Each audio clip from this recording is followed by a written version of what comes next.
If tonight your heart wants warmth and your mind wants quiet, come walk with me to a lantern lit in by the sea where sense meets feeling.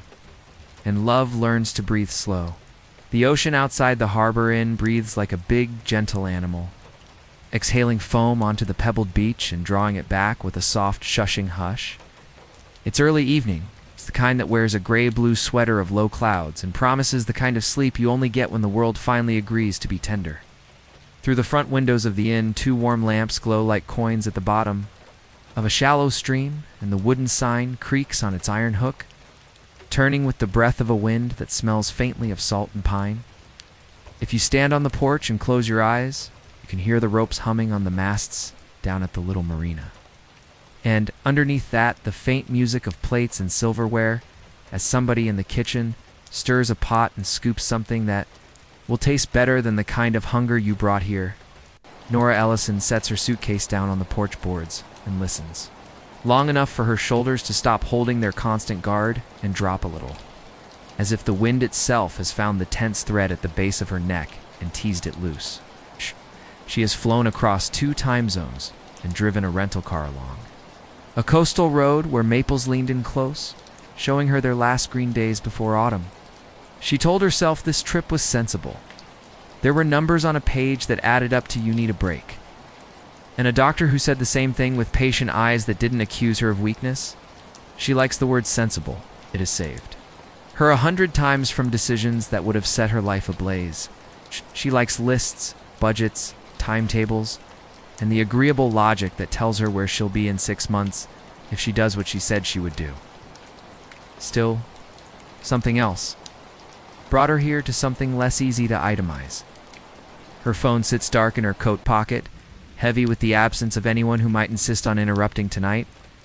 She presses her palm over it the way you press your palm over a candle snuffed a second ago, feeling for leftover heat. There's the last of a headache in her temples. She names the pain in numbers, in grades. 3 out of 10, heading toward 2. Sensible, she whispers to herself, smiles, because the word feels funny out loud on a porch that has known so many foolish, happy summer nights. The door opens before she can knock, and the man in the doorway is holding a cinnamon-colored lantern, an actual lantern, with a round, old-fashioned glass globe and a wire handle polished bright by hands.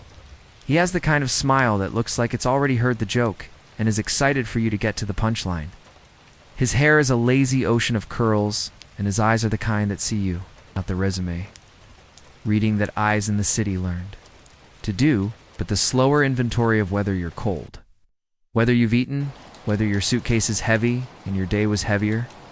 He says, "You must be Nora," and the way he places her name in the sentence is gentle, as if he's returning it to her after it blew away. "I am," she says, and almost asks how he knows, before she notices her name on a small card. On the front desk behind him, of course sensible. "I'm Miles," he says. "Welcome to the Harbor Inn. Forgive the lantern. The front switch is acting up." "You didn't land in the 1800s, promise." Nora laughs tired, but it's a real laugh, and steps into the foyer. The lantern throws a circle of butter-soft light across a checkerboard tile floor, over a row of hooks where raincoats hang like friendly ghosts, and up a staircase worn in the middles of each step by generations of feet that took their time. The air holds a little cinnamon and a lot of old wood. Somewhere, a kettle sighs. Somewhere else, a radio hums a jazz standard so softly you might think the building itself remembered it from a long time ago. "We've got you in the room with the reading nook," Miles says, and it's not a sales line. It sounds like an introduction to a friend he's sure she'll like. "You look like a reader on your reservation. Is that a thing you can tell from a name?" Nora says, feeling lighter than she expected this soon. "From a handwriting," he answers, lifting the lantern a little and pointing the light toward the guest book. "Left me a note about a late check-in. The way you write your E's. Told me you might need a window seat and a stack of books to choose from. I hope that's not too forward. My aunt calls me a practical romantic." Nora could say a lot of things and doesn't. Most of them are about how the world has taught her to expect the opposite of that kind of attention. A mispronounced name shrugged off. A coffee order called out to the wrong person. A meeting where her ideas went unheard until someone else's voice wore them out loud. Instead, she says, "A practical romantic sounds like a contradiction. Only on paper." He smiles. "Come on." He carries the lantern up the stairs and she follows, hands sliding along the banister. The lantern lifts shadows from corners, shows her frames on the wall photographs of the harbor in winter. A black dog in a red scarf. A woman with laugh lines. As deep as low tide, standing on this very porch with this very lantern, perhaps a long ago night. They pass room 7, where someone is listening to rain sounds on a phone they haven't learned to turn down, and room 8, where a suitcase sits open like a clamshell. A silk scarf slumped over the side. The hallway smells like lemon oil, like a promise that everything here will be polished even if no one is watching at the end. Miles turns a brass key in a lock and swings the door inward with his shoulder. "Here we are," he says, and Nora steps into light. The room seems to know how to hold a person without crowding them. The bed is wide and smooth, tucked tight like a polite thought. There's a small fireplace with a pair of seals on the mantel. In carved stone, little noses nuzzled together. But it's the window that holds Nora's eyes. The reading nook is a window seat with a thin mattress and a blue plaid blanket folded as precisely as a letter never sent. And on either side are built-in shelves where spines lean in together like old friends in conversation. The window looks directly toward the water, where the harbor's bobbing lights blink in a slow language that even a tired heart understands. "You're here. You're safe. We'll keep watch while you sleep." Nora drops her suitcase beside the dresser and says, softer than she intended, "Thank you." Miles sets the lantern on the little round table by the window and checks the wall switch. The overhead light flickers once, as if deciding whether to join the party. Then comes on, warm and steady, turning the lantern's glow into a friendly accent. "Ah, now it remembers it's the present," he says. "If you're hungry, I can bring a bowl of chowder from the kitchen and some toast or tea. We're doing a lemon ginger tonight that could convince a cold front to go easy on you, asterisk. Tea would be perfect," Nora says, and hears herself adding, "and the chowder. Please." It's unusual for her to say yes to more than she needs. Tonight, saying yes feels like taking off shoes that hurt. "I'll be right back," he says. He springs the door half closed, then remembers something and pauses. There's a little library of local history up here, too. If you want a bedtime story that smells like maps, I'll point you to it. "I might take you up on that," Nora says. He goes, and the room relaxes into the kind of silence that's not empty at all, but full of cotton and the hush of weather, deciding whether to rain. Nora sits on the window seat and presses her forehead to the cool glass just long enough to feel the day leave. Below, the marina holds the boats with a mother's patience. A gull stands on the nose of a dinghy and shakes one foot the way you do when you've stepped into something colder than planned. The sky out beyond the harbor lip is a wide, pale field, as if the world has turned a page and left this one blank for her to draw on. She looks at the books, nearest her elbow. Someone has shelved them with affection and a little humor, alongside. Sailor memoirs or cookbooks with crab illustrations, and right next to a well-worn copy of a classic novel sits a spiral notebook labeled, in neat hand, guest letters, read me if you like. Nora opens that one first. The first entry is dated last winter, a half year and a lifetime ago. It's written by someone named Terry, who arrived after a long drive north from a life that didn't want him anymore. Writes about the fireplace, and the way the morning light comes through this very window, making the harbor look like it's wrapped in cellophane. He writes about a pot of tea left outside his door when he didn't think he could talk to anyone, and how the person who left it didn't knock. Didn't insist, just gave the door a soft little careless-looking bump with their hip as they sat. The tray down so the cups would clink like a song. He writes about sleeping through the night, which he hadn't done since he could remember. He writes "thank you" over and over. Nora touches the page as if it could still be warm. There are other letters, some long, some 2 lines. A honeymoon couple who swear the bed kept their secrets. A fisherman's daughter who returned to spread ashes and ended up laughing here over a plate of blueberry pancakes because the cook dropped one and it flopped like a fish, and grief loosened enough to let laughter in. Crazy, plain, honest, sweet. Humans. Written down, She's still smiling at a note where someone has drawn a very serious portrait of the black dog in a red scarf when Miles returns, balancing a tray that leans heavily toward comfort. The chowder carries steam that smells like cream and thyme and the sea without the harshness. And the toast is cut diagonally because triangles are friendlier to the hand. A little dish holds butter wrapped in wax paper like candies your grandmother would hide in a purse. Tea is pale and steady in a mug with a hairline crack that's been glued back together with a golden seam. That cup, Miles says, noticing where her eyes rest, got knocked off the shelf last winter. I fixed it like the Japanese do kintsugi. My aunt says it makes it stronger because it knows its own weak points. Nora takes the mug carefully, feels its warmth move into her fingers, and thinks about what it would mean to hold yourself that way. Not hiding your lines, but allowing them to gleam. Your aunt sounds wise, she says. She is, he answers. The inn's hers. I help when I can. You said practical romantic, Nora says, sipping. The lemon meets the ginger, and both agree.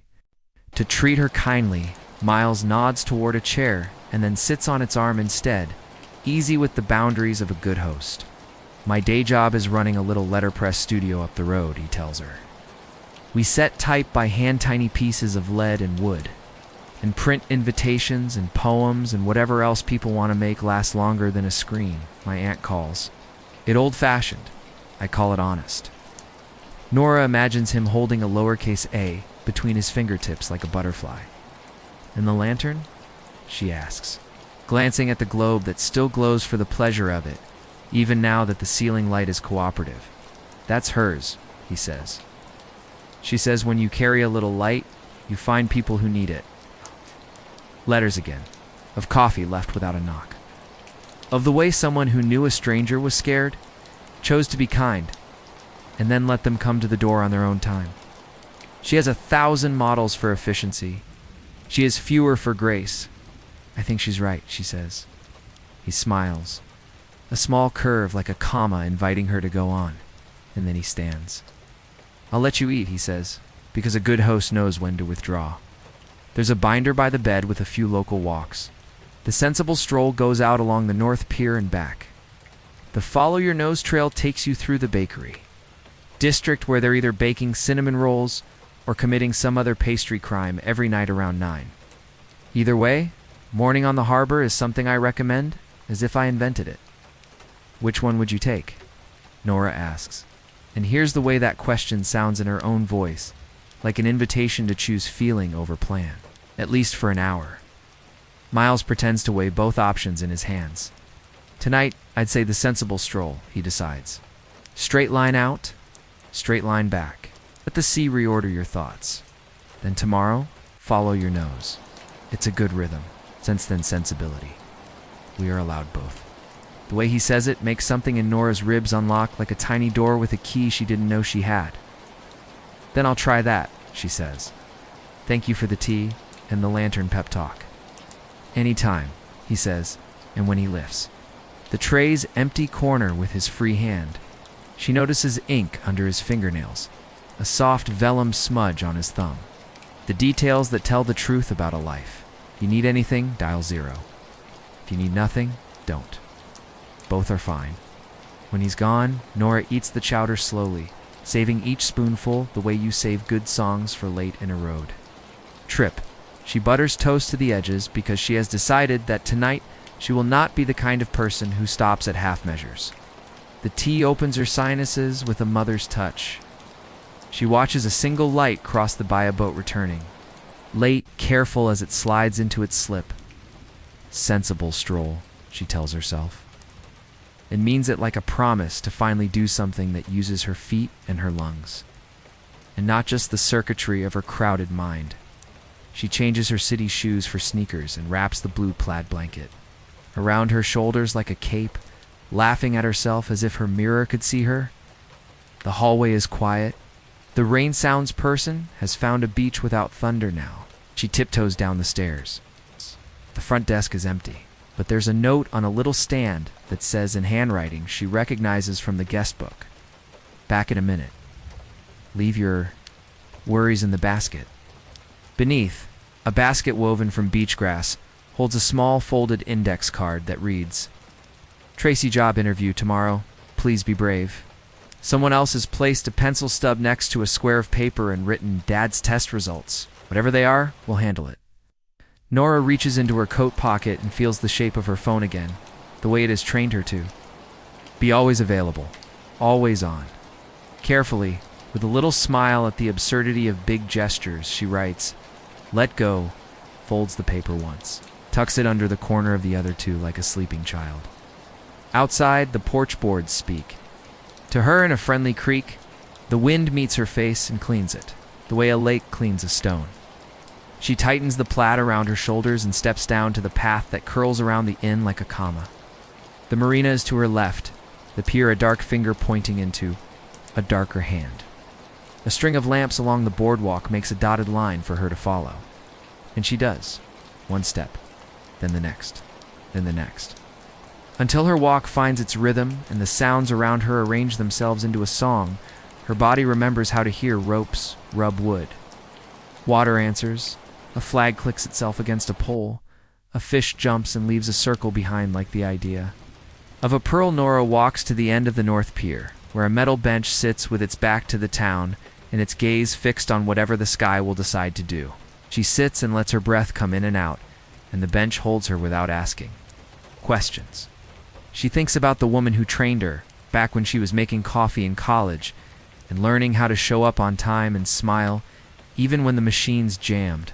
It's their sense and their sensibility, that woman used to say, half joking. With a British novel's title and half serious about how to live in a body that belongs to you, sense is the plan that keeps the lights on. Sensibility is the song that keeps you from forgetting why you care. Nora has had her lights on for a long time. The song has been low and far away, like a band warming up in the next building. She wonders what would happen if she let it be louder behind her. Footsteps tread the boardwalk in a rhythm that's easy and familiar, not sneaking, not urgent. She turns and sees Miles with his hands in his pockets, a knit cap on now, cheeks pinked by the chill. He stops a polite distance away. "I wasn't following you," he says, with a little laugh. "I had to bring some recycling out. I'm a sucker for night air. It's good," Nora says. "It untangles things." "It does," he agrees. He looks out where she's looking. "If you look just left of that lighthouse," he says, "you can sometimes see the fairy lights way out there, sliding toward the island." People always think the right answer is to look at the brightest thing. Sometimes the world hides its gifts off to the side. Nora does as he says, and there it is. Small, almost bashful, two white dots moving, a pair like eyes in the dark. "I wouldn't have noticed," she admits. "That's okay," he says. "Some things want to be found. Some things want to be pointed to. Either way, here we are." He doesn't sit. He doesn't crowd her night with his own. He just stands for a minute, until she nods toward the bench in a way that has nothing to do with politeness and everything to do with permission. He sits at the far end, leaving room the way a good sentence leaves room for a reader to breathe. For a while they don't talk. The quiet between them has a shape like a small boat you could trust to take you across a pond. "My aunt," he says after a time, likes to say there are two ways to run an inn. One is to keep a ledger. The other is to keep a heart. She keeps both. I'm better at one than the other, depending on the day. Nora smiles and tucks her chin into the blanket. "You make it sound easy," she says. "It isn't," he says. "Neither is the letterpress. Neither is falling asleep when you've taught yourself to be ready at every hour of the night. Neither is telling the truth about what you want. But the ocean keeps doing the easy thing in front of us, coming in, going out." Nora smiles into her coffee. "It's the best kind of discipline." "Which did you choose?" He shrugs. "I was supposed to stay here for 2 months, just helping out after college. That was years ago. I still run the letterpress. I still help my aunt. I guess I chose the second. No regrets." He takes his time before answering. "Some days I wonder what life in the city would have been. More money, more noise. But every time I hear the lantern creak on the porch or see someone breathe easier just by sitting down here, I think, yeah, this is enough." Nora doesn't say anything right away. She thinks of her own life, the predictable emails, the performance reviews, the neatly stacked reports. They make sense, but do they breathe? Do they feel? Miles sips his coffee and glances sideways at her. You don't have to answer out loud, but I can tell you're asking yourself the same question. She laughs softly, caught. You always read? People this well? Not always, he says, just when they're honest enough to let me. They sit until the cups are empty, and then Miles stands. Tonight, bakery trail, if you're up for it, I'll have the ovens going around 9. Follow my nose, Nora says, remembering his words. Exactly, he grins. I'll save you a seat at the best bakery in town. They put out chairs right on the sidewalk, and if you get there at the right moment, the air tastes like cinnamon sugar. She nods, and something in her chest agrees before her mind can argue. The day unrolls like a ribbon, and Nora spends it half in books, half in wandering. She writes her name in the guest letters notebook, though not much more, just one line, as if she's still learning how to speak here. She naps in the window nook while gulls scold each other outside, and when she wakes, the harbor has shifted, from gold to silver. Afternoon has that patient tone, the one that asks nothing except that you be present by 8:30. She wraps the plaid blanket around her shoulders again, this time more for comfort than for warmth. 8. The town lights are waking one by one across the harbor. Shop windows flicker alive, glowing squares stacked along streets that slope toward the water. Somewhere a guitar drifts out of a doorway, a melody that could be rehearsal or accident. She meets Miles by the inn's front steps. He's holding a knit cap in his hands, rolling it as if it's a thought he can't quite pin down. When he sees her, he smiles. The kind of smile that doesn't announce itself, just settles in as if it belongs. You ready to follow your nose? He asks. As ready as I'll ever be, Nora says, and feels the words like a dare she's giving herself. They walk side by side down the narrow street that spills into the town square. The pavement still holds a little heat from the day, though the air has sharpened, carrying a promise of wood smoke and something sweeter. Yet the closer they get, the more obvious it becomes. The bakeries are awake. The first one they pass is all ready. Pulling trays out onto a counter by the open window, steam rises from soft rolls, fogging the glass panes above. A man in a flour-dusted apron waves at them. Miles lifts 2 fingers in return, as if they've played this game 100 times. Not yet, Miles murmurs. Good, but not the one. The next street is brighter, competing not with signs, but with scent. One offers the deep caramel note of apple tarts. Another sings of honey and sesame. A third sends out the nutty perfume of almond croissants. Nora breathes it all in until her stomach growls, and Miles laughs almost, he says. Just wait. They turn the corner into a narrow lane lit by 3 old street lamps, and then there it is. The smell hits like an embrace. Cinnamon, sugar, butter, all rising together into the night air. Nora stops in her tracks, eyes half closed. Oh, she whispers. Miles grins. Told you the bakery itself is small, almost modest. A chalkboard out front reads simply, "Open till the last loaf sells." The door is propped wide, and 2 wooden chairs sit just outside, angled toward the street as if waiting for them. Inside, a woman in her 60s is pulling trays from an oven, her white hair escaping its bun in cheerful rebellion. Miles guides her in with a little nod. The warmth inside is immediate, wrapping around them like another layer of clothing. Counters overflow, with pastries dusted, glazed, or shining with fruit. The glass case at the front holds ginger pear twists, apple cider donuts, pumpkin loaves wrapped in brown paper. The woman looks up, cheeks pink from heat and effort. She says, voice bright, "And you've brought a friend." "Thank goodness." "I baked too much again, Annie. This is Nora," Miles says. Nora, Annie? She runs this corner of heaven. Annie wipes her hands on her apron and beams. "Welcome, darling? First time?" Nora nods. "Then you get the first roll on the house. That's the rule." Annie plucks a cinnamon roll from the tray and sets it on a napkin, still steaming icing, dripping like melted snow. "Eat before it cools. Life's too short to wait on good things." Nora laughs, startled by the generosity, and takes the roll. The first bite is impossible to describe. Sweet, yes, but balanced with the spice, the bread. Soft as a sigh. The warmth travels straight to her chest, undoing knots she didn't know she had. See what I mean? Miles says, watching her face. She nods, too busy savoring to answer right away. Finally, this should be illegal. Annie chuckles, already back at the oven. Plenty of folks would agree with you. They claim the two chairs outside, plates balanced.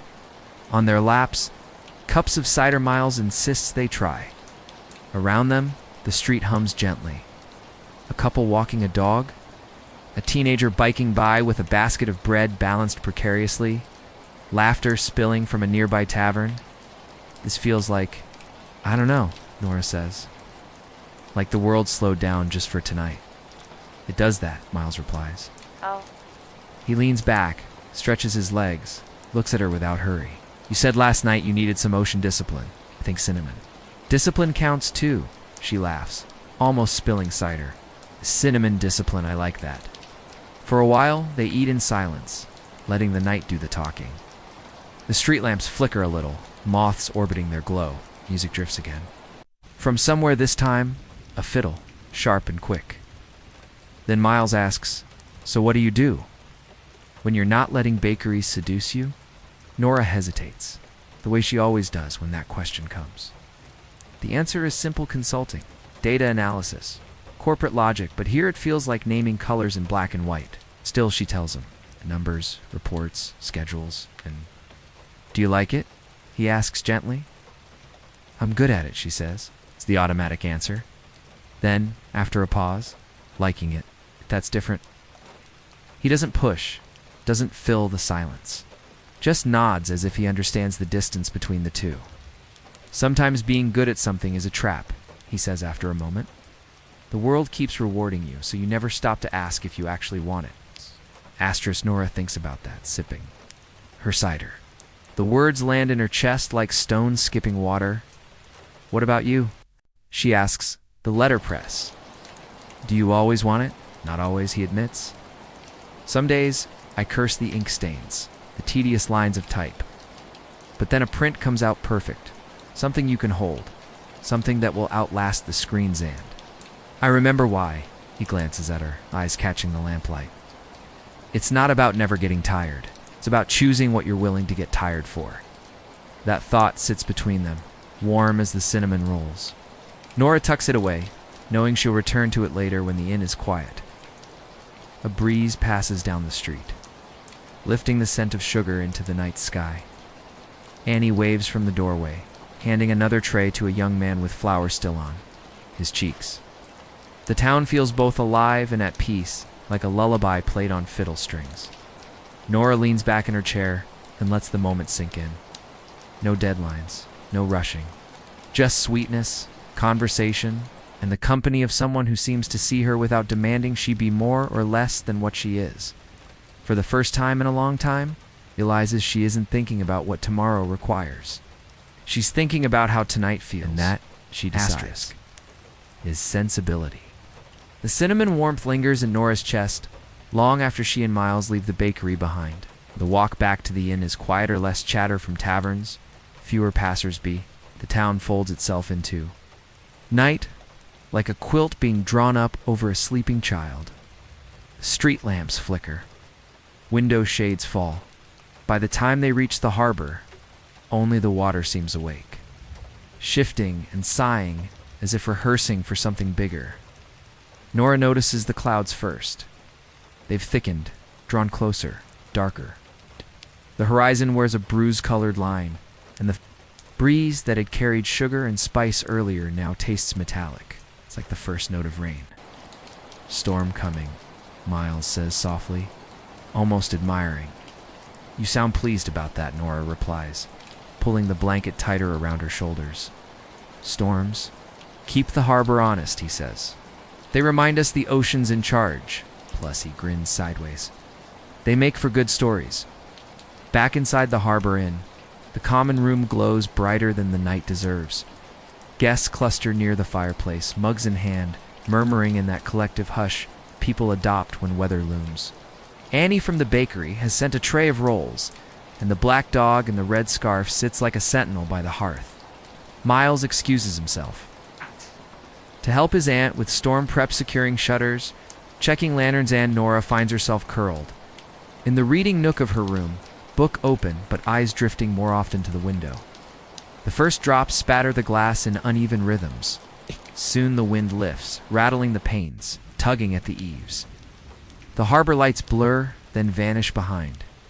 Sheets of rain, she should be nervous. Back home, storms meant delays, canceled meetings, tangled logistics. Storms meant disruption. But here, the disruption feels almost merciful, as if the world itself is insisting she'll pause. When the knock comes at her door, it startles her less than it should.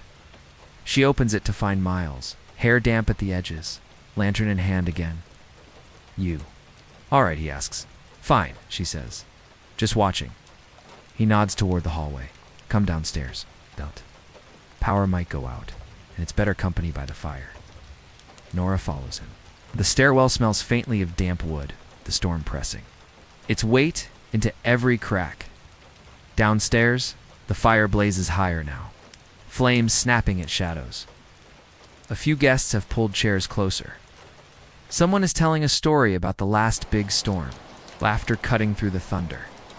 Miles sets the lantern on the mantel. "She's holding for now," he says to his aunt, who nods briskly and returns to ladling soup into bowls. Nora takes a seat near the fire, the heat welcome against her chilled skin. Miles joins her, shaking rain from his curls.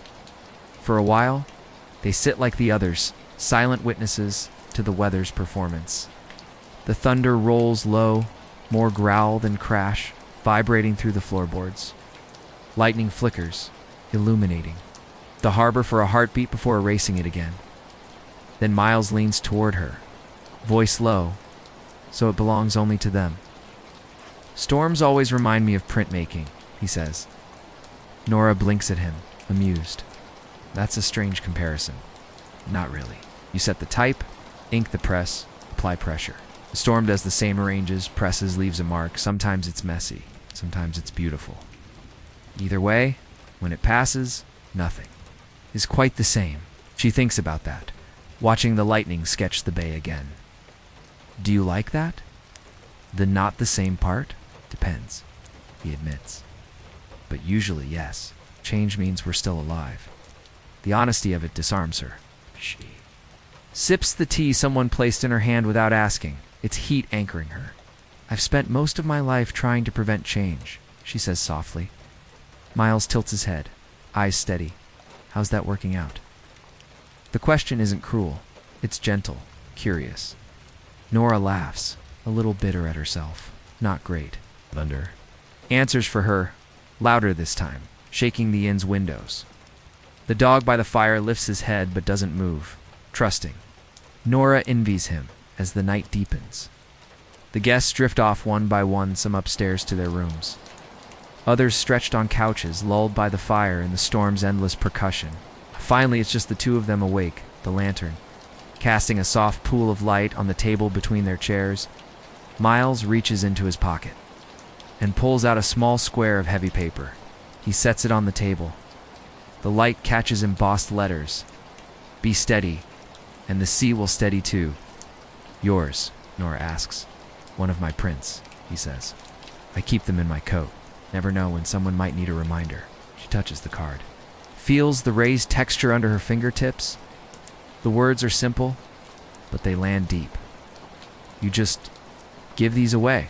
Why not?" He shrugs. "Ink's cheap. Meaning isn't." She wants to argue, to insist her gratitude in words. But the storm interrupts, swined, slamming against the shutters, thunder cracking so hard the dog finally barks. Instantly, steady hand on the dog's head, murmuring until he settles. Then he glances at Nora. "You okay?" She nods, though her pulse says otherwise. He sees it anyway. Without asking, he moves his chair closer. Not touching, but near enough that the firelight paints them in the same glow. "Storms sound worse than they are," he says. "This inn's been standing 100 years. She's not about to let a little weather knock her down. Nora believes him not just because of the words, but because of the way he says them. Like certainty is something he carries as naturally as breath. For a long time, they sit like that two figures in the halo of firelight, the storm raging. Just beyond, slowly, Nora feels her own storm quiet. At last, near midnight, the thunder begins to wander farther away. The rain softens. The wind sighs instead of shouts. Miles leans back, stretching. See? Already passing. Nora exhales, realizing she's been holding tension in her shoulders for hours. She glances at the card again. Be steady, and the sea will steady too. Maybe, she thinks he's right. When she finally climbs the stairs to her room, lantern in hand this time, the storm has become a lullaby. She lies in bed, the card on the table beside her, and lets herself drift. The sea outside is still restless. But inside, she feels unexpectedly a peace. And for the first time in years, she welcomes change. Morning doesn't just arrive, tiptoes in. The storm has washed the harbor clean, leaving every surface polished, every color sharper than it has any right to be. The air smells of wet cedar and salt, fresh as if someone has pressed a restart button on the whole coastline. Gulls wheel overhead, their cries brighter now, as if they too are celebrating survival. Nora wakes with the steady card still on her bedside table, the words catching the early light. Be steady, and the sea will steady too. She picks it up, runs. Her thumb over the embossed letters and smiles. Last night feels unreal. Lanterns, thunder, firelight conversations. But here's the proof. The card. The quiet ache in her chest where her heart remembered to beat a little differently. Asterisk, asterisk, she. Dresses, simply jeans, sneakers, a soft sweater that smells faintly of lavender and heads downstairs. The inn is hushed, as if the guests are still catching up on the sleep the storm stole from them. Only the black dog waits by the door, tail thumping once, twice. In lazy greeting, Miles is already outside, leaning on the porch railing with two mugs in hand. His hair is damp from a quick rinse, curls tamed but not defeated. When he sees her, his face lifts in that easy way that makes her feel expected, not just welcomed. Morning, he says, offering one mug. Chamomile with honey, aunt's orders. She says storms take more from us than we notice. Nora accepts the cup, warmth seeping into her hands. She's probably right. They stand in silence a moment, sipping, watching the harbor stretch, and yon, a thin mist clings to the water, lifting slowly as the sun climbs. Boats creak gently in their slips, ropes dripping like they've just climbed out of the sea themselves. Miles nods toward the pier. Walk. Nora answers by stepping off the porch. The boards are still damp, but the sun's already working on them. Each step releases the faint, sweet smell of rain-soaked wood. They don't talk at first. They don't need to. The harbor does the talking, slapping, sighing, creaking. Even the silence feels alive, like a friend walking alongside. Nora lets the words sit on her like extra warmth. She thinks about the way she has scheduled rest. How she has budgeted for joy, as if joy were a bill payable on the 15th. The thought makes her laugh again, and the laugh escapes like a little cloud. I think I could use some ocean discipline, she says. Me too, he answers. Every day I decide between sense and sensibility, and on the best days I let them dance instead of argue. Out beyond the lighthouse, the ferry's dots slide on. A heron lifts itself from the darker edge of the shallows and travels like a very old thought toward the marsh. The bench, which has held 100 small romances and 1,000 quiet conversations with no audience, holds them too, keeping their weight like a secret. Eventually, the cold suggests that it has been kind long. Enough, and Nora stands. I'm going to try sleeping, she says. I hear it's a thing people do in places like this. You'd be surprised, Miles says, standing too. Some folks come here determined not to relax. They fight the soft sheets like a boxer shadowboxing with their own reflection. But most he gestures toward the inn, toward the lights that glow like a map to a place you've already arrived. Most let themselves sink a little. They walk back together, easy, not filling the air with facts about themselves. On the porch at the door, Miles holds it open and lets her step into the foyer first. because he seems like the kind of person who has made a practice of small courtesies. If you wake up before the sun, he says, the harbor will show you what kindness looks like. If you wake up after, we'll still have pancakes. She pauses at the bottom of the stairs and looks back at him. What would you choose? She asks. The sunrise, he says. It's the cheapest miracle I know. Nora nods, and something in her says yes. Says okay. Says we can be the kind of person who gets up for a miracle and the kind who goes back to sleep. After, depending on the day, she carries the blue plaid back up to room 10, her room. If only for a handful of night sand slips between sheets that smell like clean and a little like lavender. The book with the guest letters sits on the table like it wouldn't mind if she reached for it, but she doesn't. She puts her palm on the golden seam of the mug where it rests on the tray, as if to bless it for being broken and repaired. For, being both, the wind strokes the eaves, the harbor keeps watch. And when Nora finally lies back and closes her eyes, the last thing she sees is the lantern's round reflection in the window. Small and steady and willing to be enough, sleep finds her in the space between sense and sensibility, where the plan and the feeling don't fight, they hold hands. The first sound Nora knows is the gull, a sharp comical note like someone scolding a child.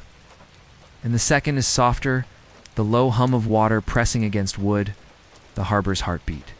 She blinks awake to a room that has already done half the work of welcoming her. Curtains drawn just enough for morning to spill across the plaid blanket she forgot to fold last night. Books still leaning conspiratorially in the shelves. The fireplace dark, but promising it could be coaxed into life, if asked. Her body feels different, though she can't put words on it yet. Lighter? Not exactly. More like the weight has decided to settle in the mattress instead of on her chest. Sleep here has been deeper than she has allowed herself in months. She presses her palms into the sheets, the fabric smooth and taut under her fingers, and laughs quietly because the feeling reminds her of being a kid, those rare mornings when her mother would tuck the bed so well it felt like being held. When she finally stands, she pads barefoot to the window seat. Outside, the harbor wears gold. The sunrise Miles promised has already performed its grand entrance, but what remains is more subtle, more intimate, the kind of light that turns every wet surface into a mirror. A fisherman in a red cap rows a small dinghy, his oars dipping and rising like punctuation in a poem. The air looks crisp, the kind that makes you want to breathe all the way down to your toes. On the window ledge, she notices a folded slip of paper she didn't leave there. The handwriting is the same neat, practical script she saw in the inn's basket last night. It reads, "Morning pancakes served until 10. Try the blueberry if you want the sensible choice. Try the ginger pear. If you want the other thing." Nora smiles in spite of herself, sensible and sensibility again. It's almost a game now. She showers in the little tiled bathroom, steam curling around the mirror. In dresses and jeans and a sweater that still carries a faint scent of lavender from her suitcase sachet. No makeup this morning. No careful preparation. For clients or supervisors, it's just herself, which feels both daring and oddly comforting. When she heads downstairs, the inn is awake in that gentle, organized way of places that know the rhythm of guests. A few couples sit at wooden tables near the window, murmuring over mugs. The black dog in the red scarf, the one from the photograph in the hallway, dozes by the fireplace, tail flicking now and then like it's chasing dream rabbits. Miles is behind the counter of a small buffet table, sliding plates from a warming tray onto platters. He looks up as if he knew the precise second she'd appear. "Morning," he says, and it's not a question. "Morning," she answers. "Blueberry or ginger pear?" he asks. "Surprise me." He tilts his head, amused. That's sensibility talking. Then he gestures to a table near the window, and in a few minutes a plate arrives with 2 pancakes the color of late autumn leaves. Thin slices of pear folded inside, and powdered sugar sifted on top like a dusting of first snow. Nora eats slowly. The pancakes are sweet, but not overwhelming, ginger humming softly in the background like a bass line in a jazz song. Outside, the red-capped fisherman ties up his boat. Gull struts bold across the dock, stealing something shiny before anyone can chase it, the dog sighs in his sleep. Everything feels unhurried, like the world has agreed to her pace. When Miles circles back with a coffee refill, she asks, "Is this place always this calm? Or is it just fooling me because I'm new?" He grins. "Depends. In summer, it's busier. Families, kids running down the hallway, beach towels everywhere. But this season," he glances out the window where leaves tumble in the wind like little bronze coins. "This is when the Harbor Inn remembers it can be a home instead of a hotel." Nora takes that in. Home instead of a hotel. She knows the difference. She's lived in apartments that felt like hotels, functional, temporary, waiting for the next lease. She has rarely let herself have a home, though. Too much permanence. Too many roots when her life has asked her to be portable. But maybe theirs. Something in the way Miles says it, like home isn't about forever.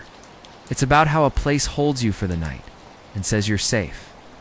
After breakfast, Nora finds herself wandering into the small library upstairs that Miles mentioned.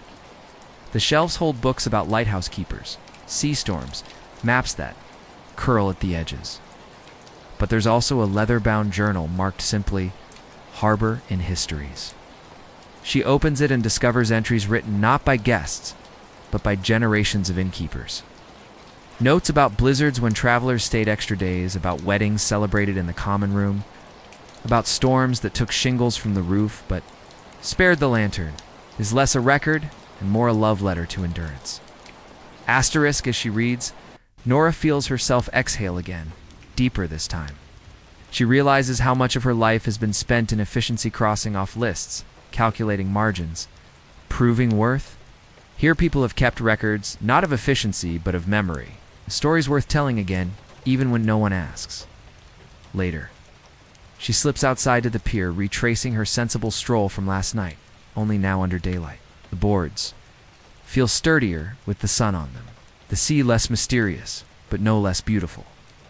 She walks to the bench and sits, the same place where she and Miles had seen the fairy lights in the distance. Today the horizon is clearer. She can see the outline of the island itself, faint and low on the water. She imagines what it would be like to sail there, no schedule, no agenda. Just following the line between sea and sky until land greets you. The thought is reckless, and it makes her laugh, but it also feels alive. A shadow falls across her shoulder. "You found it again?" Miles says, stepping into her line of sight. He holds 2 paper cups. "Coffee?" "Yes, please," she says, accepting. 1. The cardboard is warm against her palms. They sit for a while, sipping in companionable silence, watching the water move. Then Miles says, "My aunt says every guest leaves with 2 choices. Keep your life exactly as it was before they came, or let some tiny piece of this place sneak into it. Most people don't notice until later. A week, a month. Suddenly they're buying flowers for their desk or taking the long way home from work," he says gently. "Little rebellions. Maybe you do too. Sensible, but..." She looks up at him, startling. "That's bold," he shrugs, but his smile is tender. The inn has a way of telling the truth out loud before you're ready to say it yourself. The fire crackles, filling the silence that follows. Nora doesn't know what to say. She's spent years building her life on logic, on careful steps and predictable outcomes. To suggest she belongs here after only days feels absurd. And yet, she can't deny the tug in her chest, the sense of being seen, steadied, even. Welcomed by this place. She takes a deep breath. "Can I tell you something?" Always, Miles says, settling into the chair across from her, his posture open, patient. "I don't. I don't really know who I am outside of work," she confesses. The words feel fragile but freeing. "I built this career, these routines, all these sensible choices. But last night when the storm hit, I realized that if someone asked me what actually makes me happy, I don't think I could answer." Miles doesn't rush to fill the silence. He lets her words hang in the air, treated as sacred instead of awkward. Finally he says, "That's braver than pretending, you know." Nora laughs. "Weakly brave. It feels pathetic." "No," he says firmly. "Pretending is easier. Admitting you don't know, that's the start of finding out." She swallows hard, blinking at the firelight. "And what if I don't like the answer?" "Then you change the answer," Miles says simply. "You're not stoned." Your InQ can print a new page when you need to. The metaphor makes her smile in spite of herself. You really can't turn it off, can you? Everything's about printing with you. He grins, sheepish. What can I say? It's how I see the world.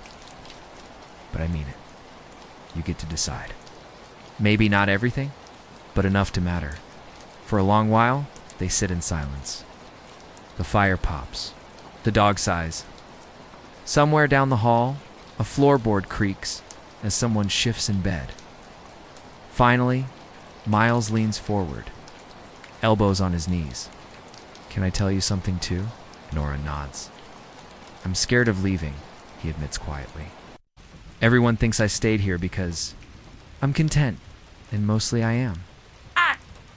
But sometimes I wonder if I stayed because I was afraid I wouldn't belong anywhere else. Afraid the world outside this harbor would chew me up. Nora studies him, surprised by the vulnerability. But you seem so certain. You make this look easy. He shakes his head. Certainty is a mask I wear well, but inside, I've had nights where I stared at the sea and wondered if I'm hiding, not choosing. His honesty lands heavy, not because it scares her, but because it mirrors her own. She leans forward too, card still in her hand, so we're both. Act B. Tides, then. Yeah, he says softly. Maybe that's why the inn put us in each other's path. They share a quiet laugh, but there's no mistaking the weight in the air now. The fire paints their faces in gold and shadow, softening every line. Nora feels it, the pull, the possibility. She's not ready to name it, maybe not even ready to reach for it. But it's there, undeniable.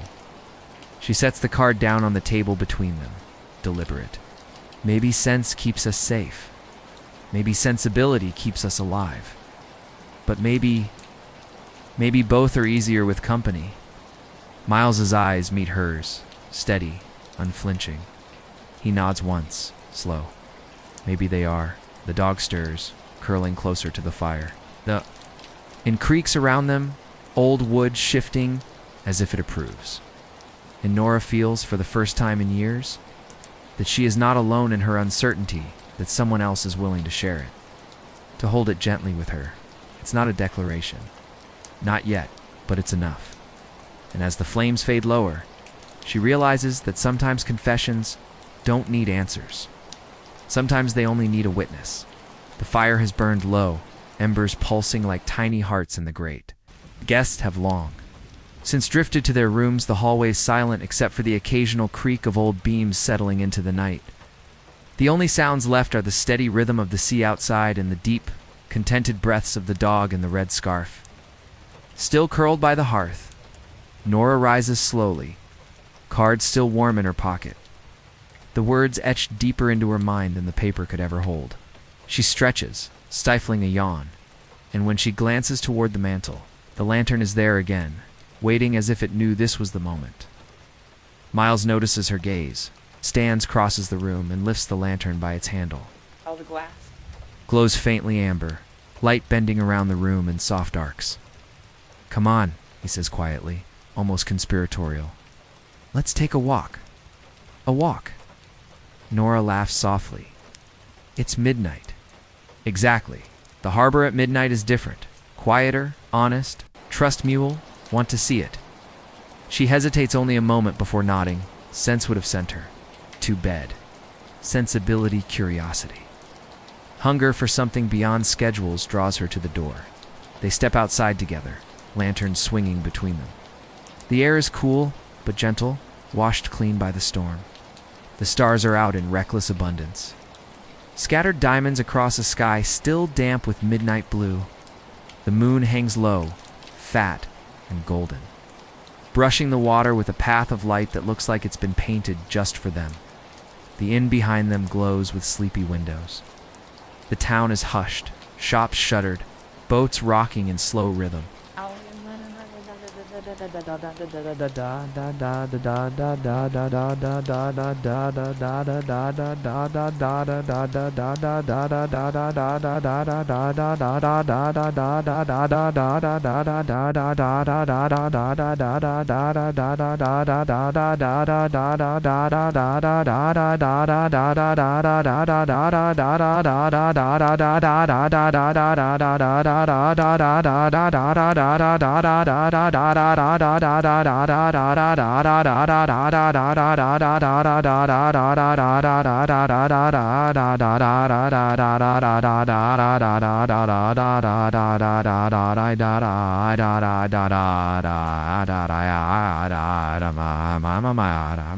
Only sound is the soft lap of water against wood and the whisper of their footsteps on the pier. Nora pulls the plaid, blanket tighter around her shoulders. It feels sacred, she murmurs. It is, Miles says. It strips everything down to what it really is. It's no distractions, no noise, just the essentials. They reach the end of the pier, the bench glistening faintly from dew. Miles sets the lantern on it, and suddenly they are standing in a circle of warm light. The rest of the world a soft blur beyond. Nora looks out over the water. The island of Sanctuary lies dark on the horizon, only its outline visible, as if it's holding its secrets for another night. The waves move slower now, their edges catching moonlight like sequins. It's beautiful, she whispers. Miles glances at her. Not the sea, yes it is. The words land differently, heavier, and Nora feels her cheeks warm despite the cool air. She drops her gaze to the lantern, its glow steady, unhurried. For a long while, they say nothing. Just standing there, breathing in time with the sea, sharing silence that feels more intimate than words. Nora thinks about how many nights she's spent alone in her apartment, screens glowing, exhaustion pressing down. How different this feels. Rawness, the simplicity, the presence of someone beside her. Finally, she breaks the quiet. You were right. The harbor at midnight is honest. Miles smiles faintly. And what's it telling you? She hesitates, heart thudding. That I don't want to go back to the way things were. The confession hangs in the salt air. She doesn't mean just tonight, or just the inn. She means everything: her job, her endless routines, the sensible choices that had left her empty. Miles doesn't rush to respond. He steps closer, just a fraction, close enough that their shoulders nearly brush. His voice is low, steady. Then don't. She exhales shakily, eyes stinging. It's not that simple. No, he agrees. But maybe it's simpler than you think. The lantern crackles softly, wick shifting. Nora watches the flame flicker and steady again.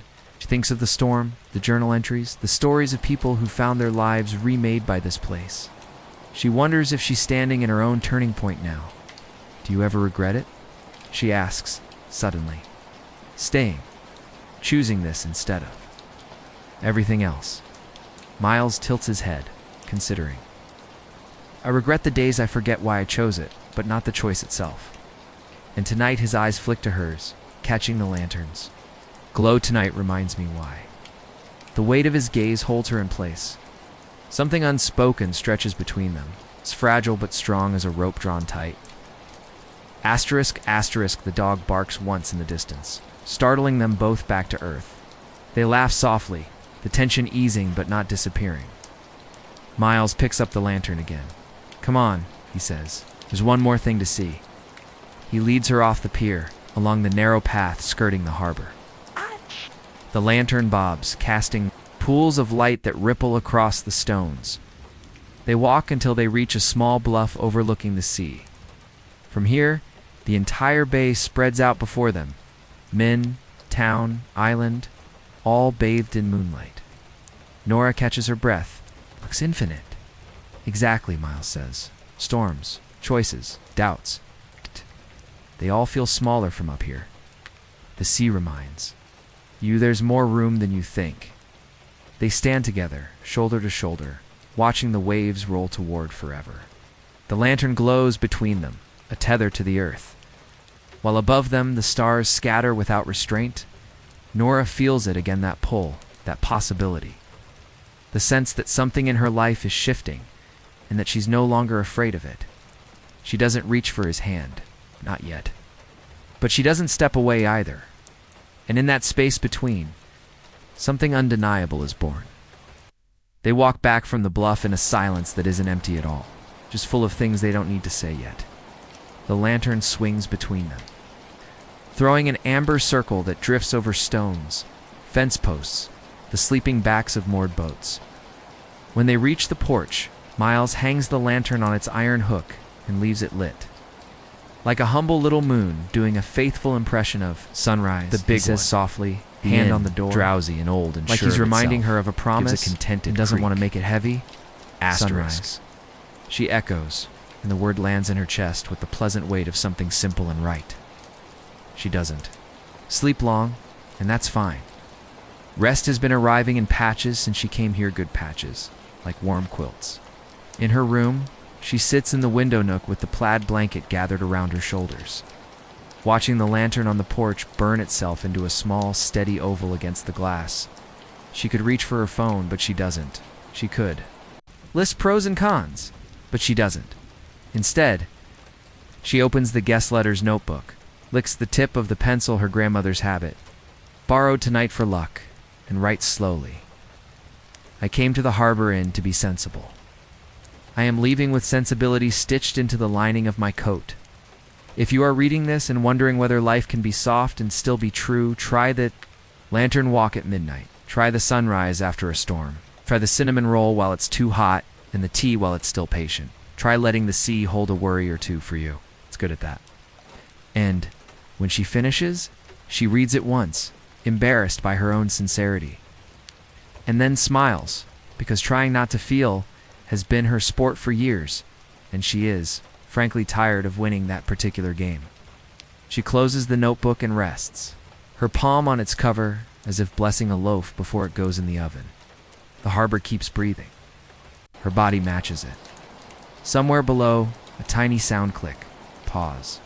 Press begins to rise and fall at a gentle pace.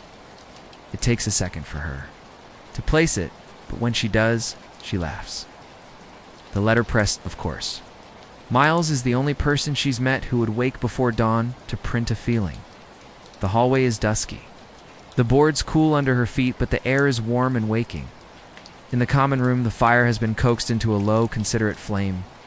And near the back table, Miles leans over his small press with a concentration that looks like prayer. Ink smudges his thumb. A tray of tiny letters sits open like a jewelry box. He looks up when she comes in, and the look he gives her carries that pleasant shock of being recognized without being pinned down. Couldn't sleep? He asks. Didn't? Want to? She answers, and here's how true it is. You? He smiles. The plates were lined up in my head. Sometimes the easiest way to rest is to do the thing. What are you printing? He lifts a proof off the platen with careful fingers and offers it to her. The paper is thick and soft. Is the impression deep enough that she can feel it with her eyes closed? Let go. Arrive. She turns the card over as if there might be more on the back. And there is just a small blind deboss of the Harbor Inn's lantern. In the corner, no ink, only pressure. Quiet. Present? It was what the night wanted to say. He shrugs. Maybe the morning, too. It's what I needed to hear, she says, and sets it down like it might roll away if she isn't gentle. Miles, She stops, because big declarations have never suited her voice. Simpler than, clearer. I'm not leaving today. Is. Eyebrows lift. Hopeful, but careful. You're extending? I called in yesterday and told them I might need the rest of the week. She says, surprising herself with the ease of the truth now that it's ready. I didn't know why at the time. I think I do now. I want to see what happens if I don't rush back to who I was on Thursday. He leans back on the stool, relief moving across his face like sunlight across a table. I'm glad, he says. Is not a triumph, it's a welcome. Also, she adds, because if she doesn't say it, it will turn into a stone in her shoe. I don't know what happens after the week. I don't have a 5-point plan, that's all right, he says. The sea doesn't either, and it's managed this long. They grin at each other like kids who've decided to break a rule together and discovered. It's only a rule because no one had challenged it for a while.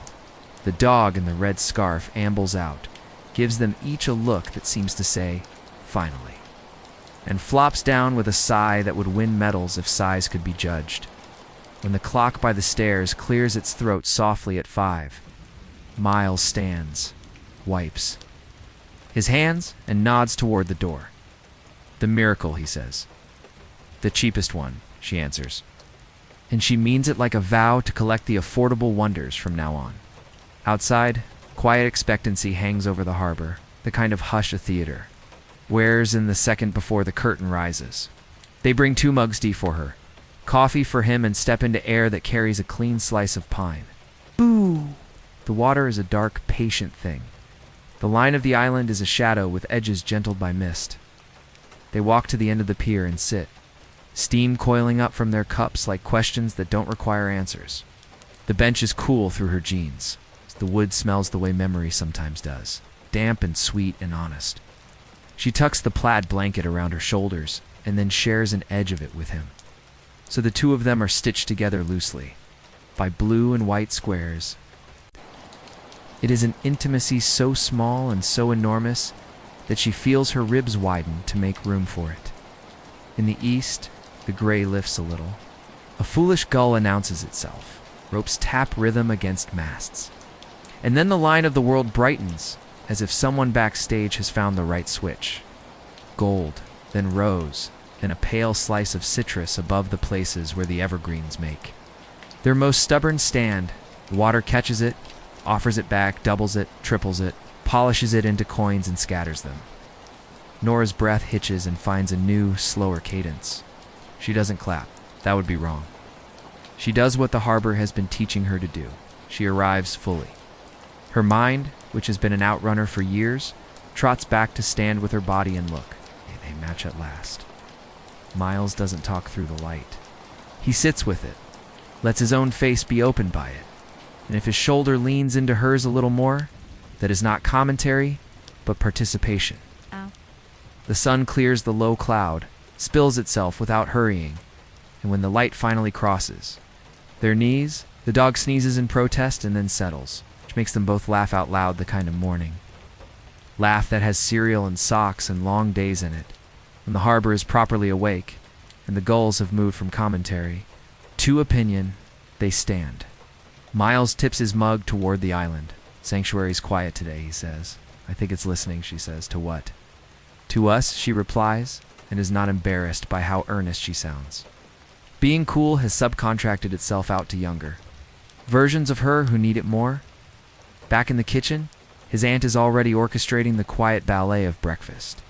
She hands Nora a slice of toast with jam so red you can almost hear summer in it. We looked at the sunrise, she says, which is not a question. We did, Nora says. They looked back. It's good, the aunt nods. It's polite that way. Not that way. Counter sits a shallow bowl of smooth stones, each about the size of a thumbprint, each painted with a word in the same neat hand as the guest book. Rest, begin, breathe, try, ask, stay. Nora touches them with a single finger, as if they are skittish. Birds! She picks one up that says, begin. It's a little heavier than the others, and somehow warmer. What are these? Pocket anchors, the aunt says, as if that's a perfectly ordinary thing to make.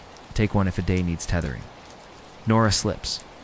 Begin into the corner of her sweater pocket and feels, immediately, that day tilt in the direction of intention. Annie arrives from the bakery door with a tray the size of a small galaxy, and they all pretend to be surprised. The cinnamon makes a credible argument for dessert before breakfast. Nobody objects. The morning spreads out into small work and kindly errands. Miles invites her to the letterpress, and she says yes. He sets a fresh galley on the composing. Stonin shows her how to fish letters from the cases from the lower left. W's heavy and satisfying, the weird joy of creating a question mark from a backwards hook and a dot. This is where uppercase and lowercase come from, he tells her, not pedantic, just delighted. Capital letters lived up high. Little letters lived down low. We teach kids the history of words with our hands and forget to tell them we're doing it. She sets a line, slow at first, then with a little rhythm that surprises her. When the time comes to ink and pull, he shows her how to roll without starving the plate, how to feel the right pressure. The press sighs and kisses, the paper receives. She lifts the proof, and there it is, a small thing turned permanent. It's nothing more than a short line she realizes she's been whispering to herself all morning. Let the good be small and real. Seeing it imprinted, having to commit 2 letters instead of the fog of thought, does something subtle to her posture. She feels taller by half an inch, which is not medically recordable, but certainly true. Asterisk.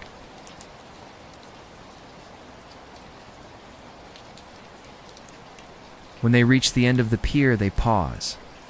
The bench, slick with rain, gleams dark, waiting.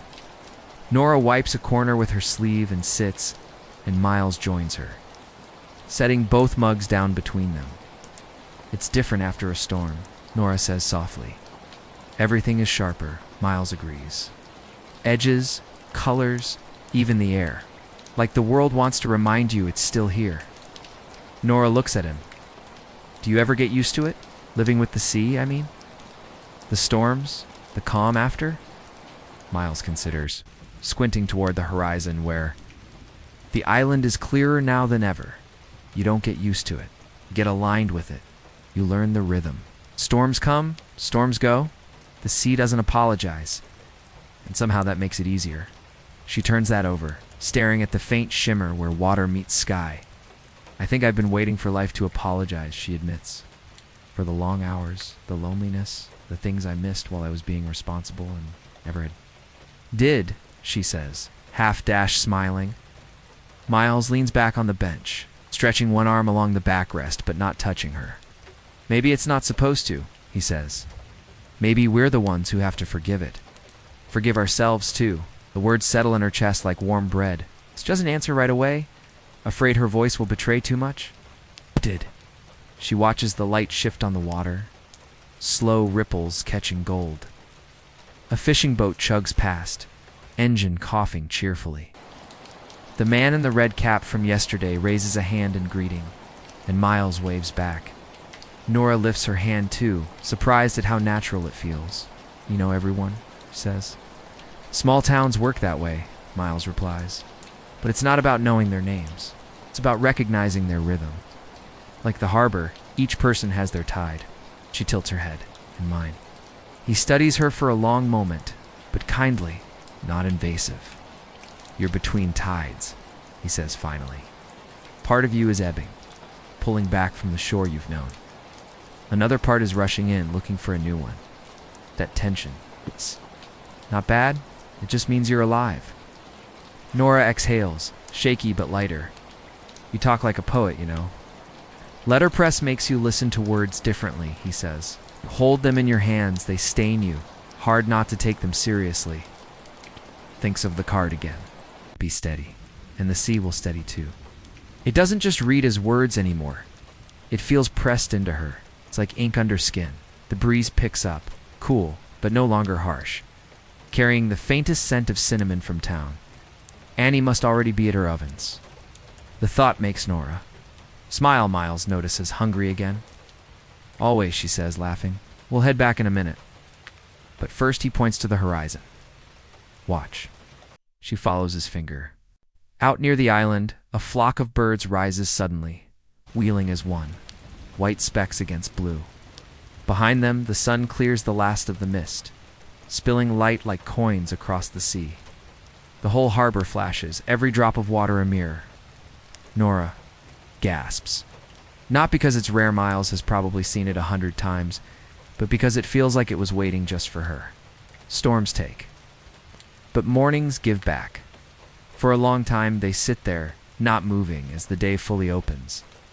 And in that stillness, Nora realizes she's no longer thinking about yesterday or tomorrow. She's here. Exactly here when they finally walk back. The inn feels different. Not just a building, but a heartbeat she can match her own to. Guests have woken, laughter drifting from the dining room. The black dog stretches luxuriously in pads to greet them. Miles holds the door for her. Breakfast again. She smiles.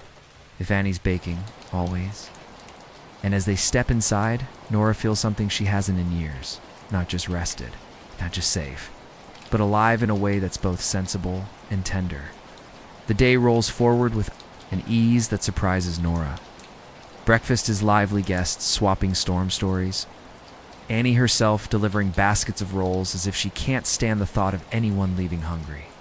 Miles moves among them with practiced warmth, refilling mugs, listening more than he speaks. Nora watches him, noticing how people lean in when he's near, how he makes space for their words. She wonders if he knows how rare that is. By late morning, the inn has settled into its rhythm. Some guests wandering off to shops, others sitting with books or knitting by the fire. Nora drifts upstairs to her room, perches in the window nook, and gazes at the island across the bay. The storm has scrubbed the air clean. She can see the shoreline more clearly than ever, pine trees bristling against the sky, rocky cliffs glowing in the sun. A few gulls wheel above it, and further out she spots a white ferry slicing across the water, leaving a trail like chalk on a blackboard. Her chest tightens, not unpleasantly. Something about that island pulls. She doesn't know its name, doesn't know what waits there. But she feels the tug all the same. The knock comes at her door, just as she's leaning closer to the glass. Miles again, of course. "You're staring at the island," he says when she opens the door, as if it's the most natural observation in the world. "How do you know?" she asks, smiling. "Because everyone does. After a storm, it looks closer. It's daring you." She laughs, shaking her head. "And what if I took the dare?" His smile widens. "Then I'd say you're in luck. The ferry runs this afternoon, and I was just about to ask if you wanted company." Nora blinks. She hadn't planned an adventure today. She'd thought maybe another walk, another book, perhaps a nap.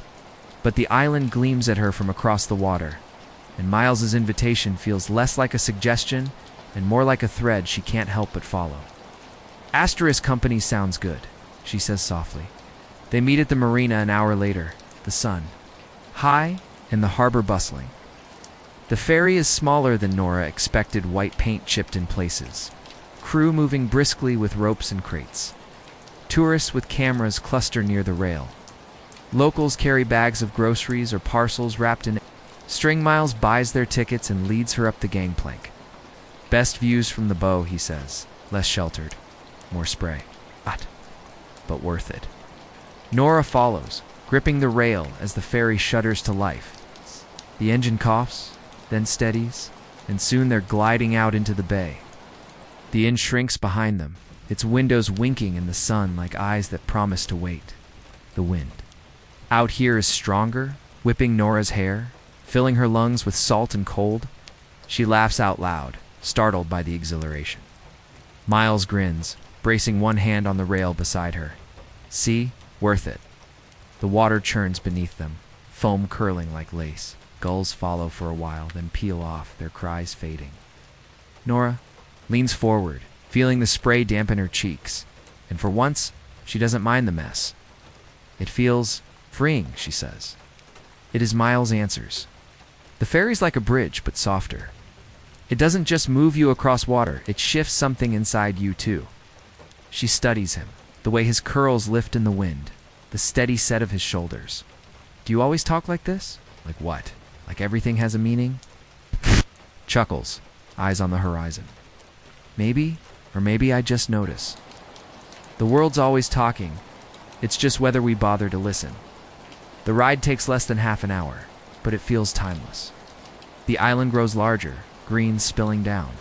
2 rocky shores, cliffs rising like guardians. As the ferry pulls into the dock, Nora feels the tug in her chest again, stronger this time. The island greets them with pine and silence. The air is thicker here, resin-scented, damp with earth. A narrow road leads from the dock into a small cluster of houses, white clapboard, blue shutters, tidy gardens, while children ride bikes, dogs bark. Someone hangs laundry that billows in the salt breeze. Miles leads her along a dirt path toward the woods. "There's a trail," he explains. No, not. "Long, it leads to a lookout. Best view in the bay." Nora follows, sneakers crunching on pine needles, breath sinking with the rhythm of the climb.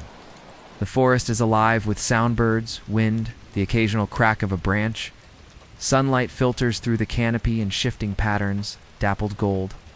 On the ground, they walk mostly in silence, but it's a companionable one. Occasionally, Miles points out something, a mushroom tucked into a log. A hawk circling high above, but otherwise he lets the forest do the talking. Nora finds herself When they breathing reach the deeper, lookout, as if the the world island opens. itself The insists cliff on drops filling her steeply to the lungs. sea, Waves Asterisk. crashing far below, spray leaping like silver sparks. The harbor stretches out in a perfect arc, the town small and bright against the curve of the coast. And there, nestled on its edge, the harbor inn glows like a lantern in daylight. Nora gasps, stepping closer to the edge. It's beautiful. Miles nods, quiet. I come here when I need reminding of what? That there's more than one view, he says.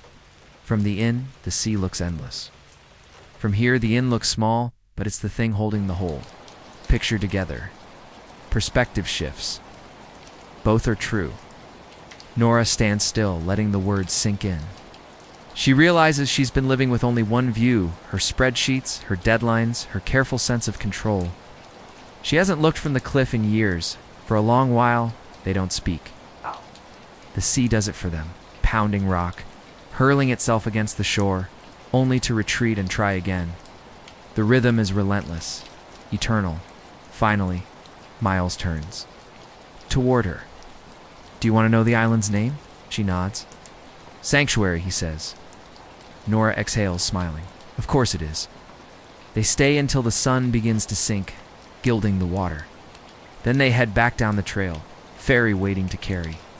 Them home, as they cross the bay again, Nora leans into the wind, heart thrumming. She doesn't know what tomorrow will bring, but tonight she knows this. Storms can pass, islands can beckon. And sometimes the most sensible thing is to follow where sensibility dares to lead. By the time Nora and Miles step off the ferry again, the town has folded itself into evening. Lights glow in windows, lanterns flicker along the pier, and the smell of fish chowder drifts from the tavern on the corner. But Nora's mind is still back on the island on the cliff's edge, on the name that refuses to leave her lips, Sanctuary. Later, after dinner and casual laughter with other guests, she returns to her room and can't resist pulling out the leather-bound journal of histories again. The words blur a little from tiredness, but she turns pages slowly, reverently, as if they might reveal why Sanctuary feels like more than just a name. And then she sees it, an entry from decades ago, written in a looping script. Summer storm nearly. Swept the North Pier. Guests ferried to the island for safety. Sanctuary earned her name that night. Every soul safe, every story carried back.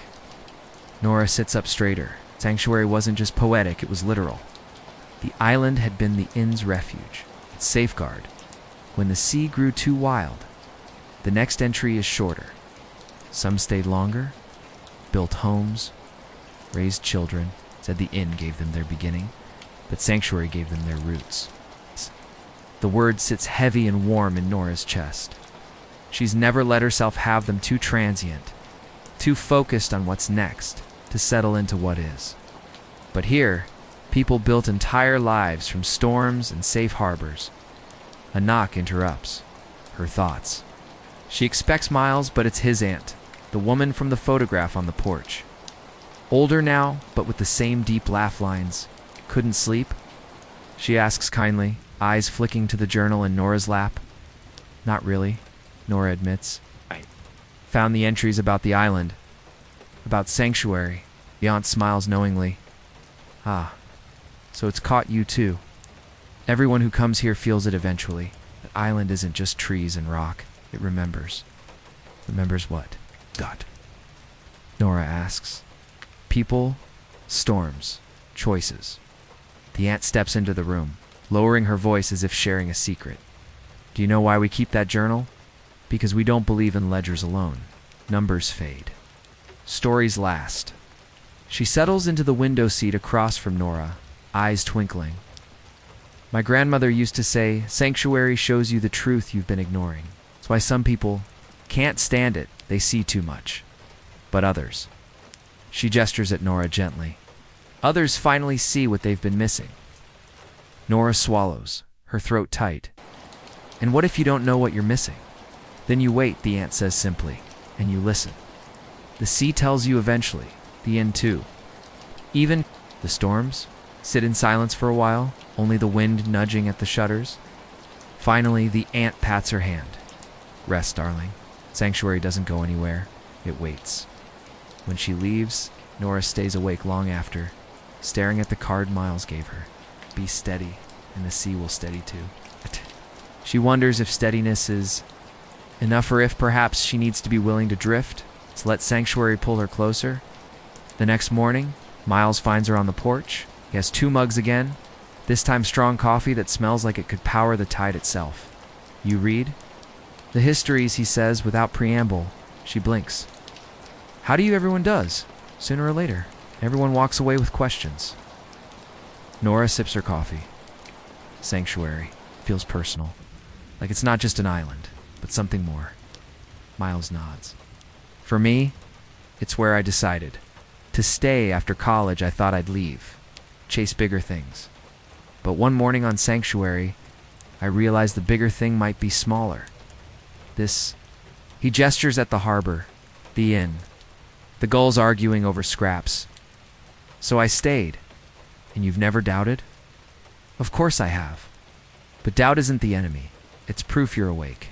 Nora exhales, eyes drifting back to the island across. The Bay Sanctuary. Refuge. Truth teller. What would it show her if she let it? That afternoon, she wanders into town alone, curiosity tugging her steps. The shops are quaint pottery, postcards, nets mended in the back of a hardware store. But it's the bookstore on the corner that catches her eye. Inside, shelves sag with well-loved spines. And the air smells like cedar and dust. An older man behind the counter nods at her. First time, and yes, Nora says. He gestures toward a shelf marked local lore.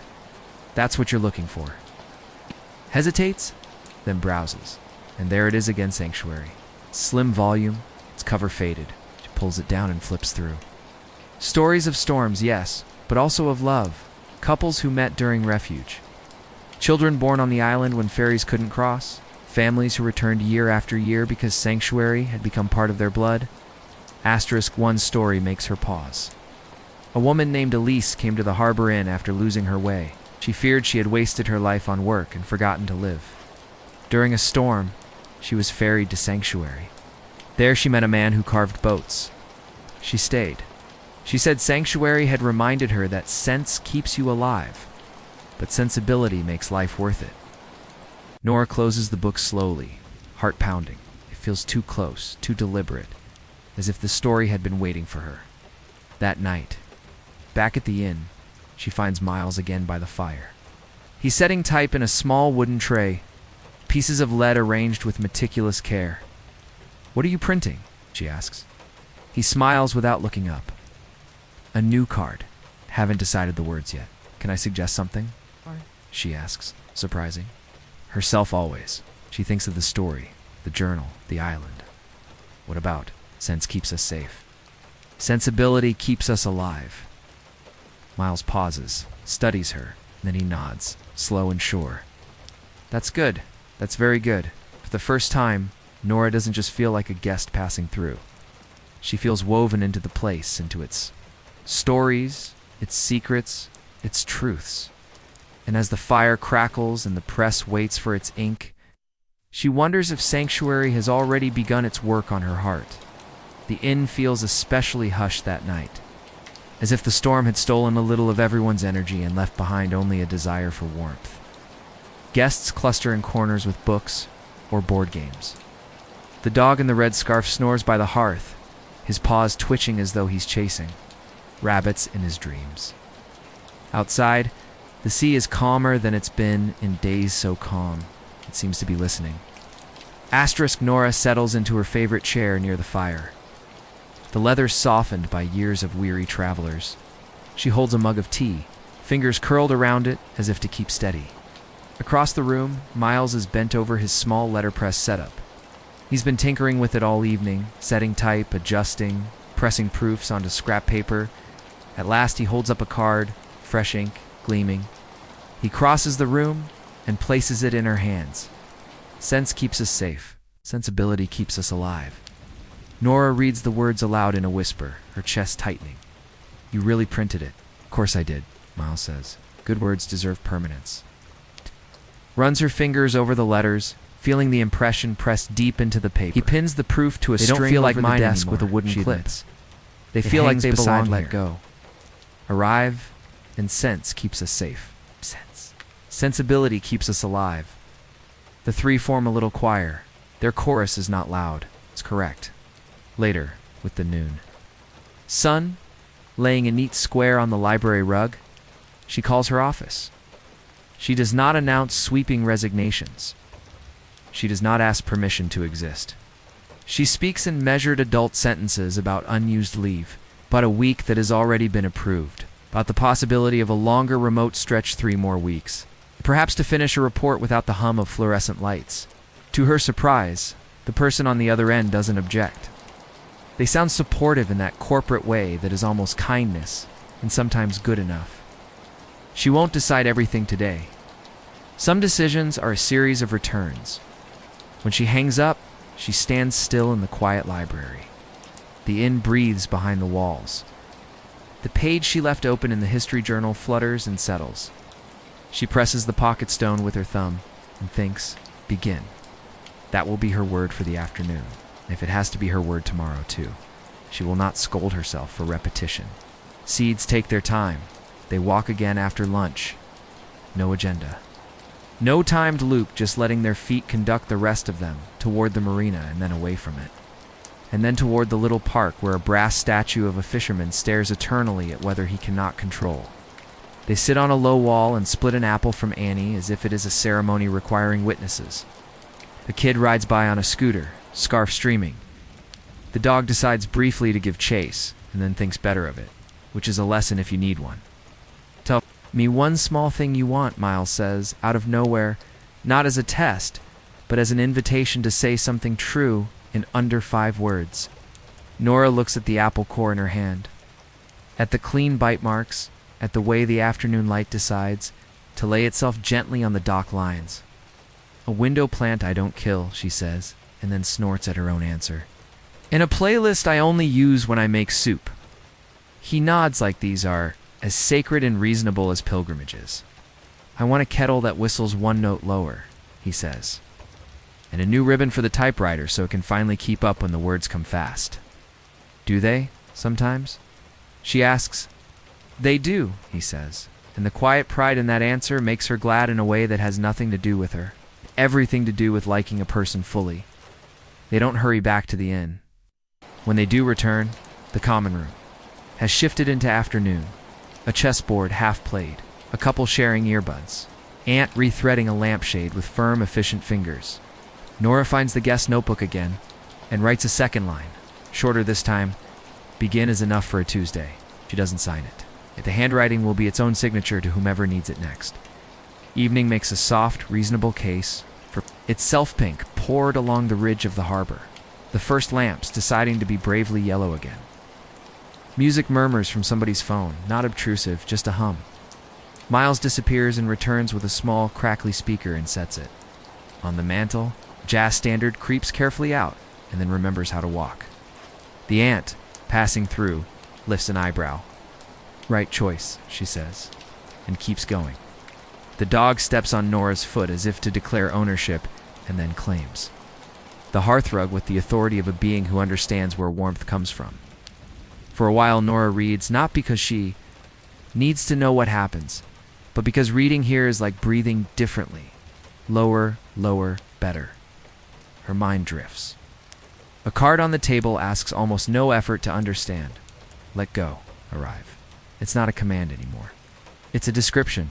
The sky goes from rose to navy, from navy to velvet. Miles comes back from the kitchen balancing 2 cups that smell like something between evening and kindness. He hands her one. Cinnamon milk, he says. My aunt says it's good for people who have taught their brains to stay on duty. She smiles into the steam.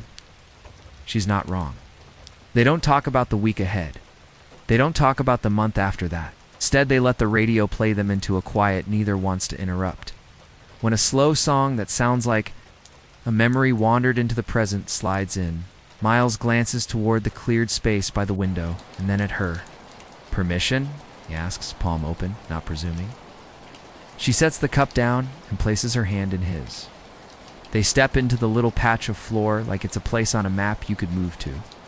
He is a considerate dancer, which means he leaves room. and offers steadiness. She steps once and thinks begin, steps again and thinks stay. The room, the inn, the harbor, the island, all exist around them. And for a rare, perfect minute, everything that matters fits inside the distance between piano notes. It is not dramatic. No one claps. The dog yawns. The aunt passes through with a stack of folded napkins and smiles to herself without stopping. But for Nora, who has measured her life in deliverables and deadlines, this small dance is a radical act. It says, I'm here, right here. And being here is not an accident or a placeholder. It is a choice that counts. Later, after the radio goes quiet and the lamps go gentle, they carry the lantern back to the porch. It's become a ritual already, a small ceremony for the day's end. Miles lights it with a match that's almost certainly older than some of the guests and hangs it on. The hook. It glows in its practiced way. The sea answers with its practiced answer. The town puts one foot into sleep and then the other. On the threshold, Nora closes her fingers around the pocket stone, the word a warm thumbprint against her skin. She turns to Miles and speaks before the careful part of her can stage a last-minute coup. I'm going to try something, she says. It's not just the week. Longer. Maybe I split my time for a while, finish what needs finishing there. Start what needs. Starting here, I'll get it wrong in places. But it feels like the right kind of wrong to risk. He nods. And the yes in his eyes is not the greedy yes of someone counting victories, but the steady yes of someone who knows that beginnings are not built alone. I don't need you to promise anything, he says. Just promise to listen when the harbor or the island or your own bones tell you what's next. I can do that, she says. She can. It feels like admitting she can float, which is not the same as drifting, and absolutely not the same as drowning. They stand for a moment longer, neither in a hurry to break the night open. Finally, he touches the card in her hand, the new one. The one that says two words that are rapidly becoming a manner of living. Keep that by your bed, he says. I will, she answers, and the stone in my pocket until my pocket learns. Good, he says. Tomorrow, bakery trail again? She laughs, soft and content. I'll follow my nose, and after. He asks. She tips her head toward the island's shadow. After that, maybe sanctuary. Not for answers, for alignment. Exactly, he says when she returns to her room. She doesn't turn on the ceiling light. The lantern's reflection is enough. A little moon to tuck her in. She places let go. Arrive. On the bedside table beside the first card, the one that spoke to steadiness when thunder insisted on theater. She lays begin on top of them both, like a small paperweight for the soul. The window is a soft square of night. The sheets smell faintly of lavender and line-dried air. She slips between them and is surprised to find her body ahead of her mind. For once, already loosening its hold, she thinks, as the day closes. Of the first moment on the porch, when the air smelled like salt and good bread and a stranger said her name like he was giving it back. She thinks of the island that tells the truth and of the storm that cleans without apology. She thinks of the bench at the end of the pier, which has held 100 quiet romances and will hold 100 more.